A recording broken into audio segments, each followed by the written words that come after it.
ত্রিপুরার অন্যতম প্রাচীন এবং ঐতিহ্যবাহী ধর্মীয় উৎসব হলো কের পূজা। এই পূজা মূলত খার্চি পূজার 14 দিন পরে শ্রাবণ মাসে অনুষ্ঠিত হয়। আগামী 4 আগস্ট 2026 মঙ্গলবার ত্রিপুরা ধর্মীয় রীতিনীতি এবং পরম্পরা মেনে এই পূজা অনুষ্ঠিত হবে। এই পূজার মূল বৈশিষ্ট্য হল বাস্তু দেবতা এবং কের দেবতার আরাধনা।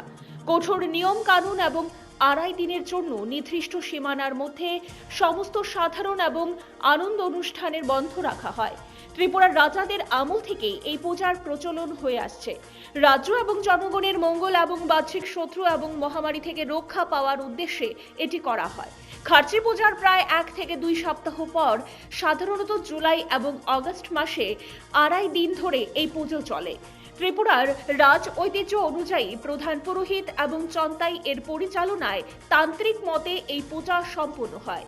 পূজার নির্দিষ্ট সীমার মধ্যে কেউ প্রবেশ করতে বা বাইরে যেতে পারে না। এই আড়াই দিন জুতো পরা, আগুন জ্বালানো, গান বাজনা বা কোনো ধরনের আনন্দ উৎসব চলতে পারে না।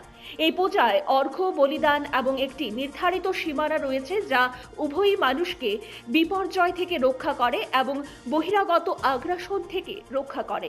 ত্রিপুরার রাজারা এই পূজার সূচনা করেছিলেন। হালাম উপজাতির জন্য পুজোয় অংশগ্রহণ আবশ্যক।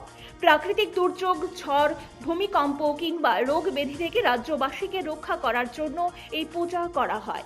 এটি ত্রিপুরার রাজ্যের বিভিন্ন জনজাতি এবং সম্প্রদায়ের মানুষদের মধ্যে মেলবন্ধন তৈরি করে এবং পারস্পরিক সম্প্রীতি বজায় রাখে।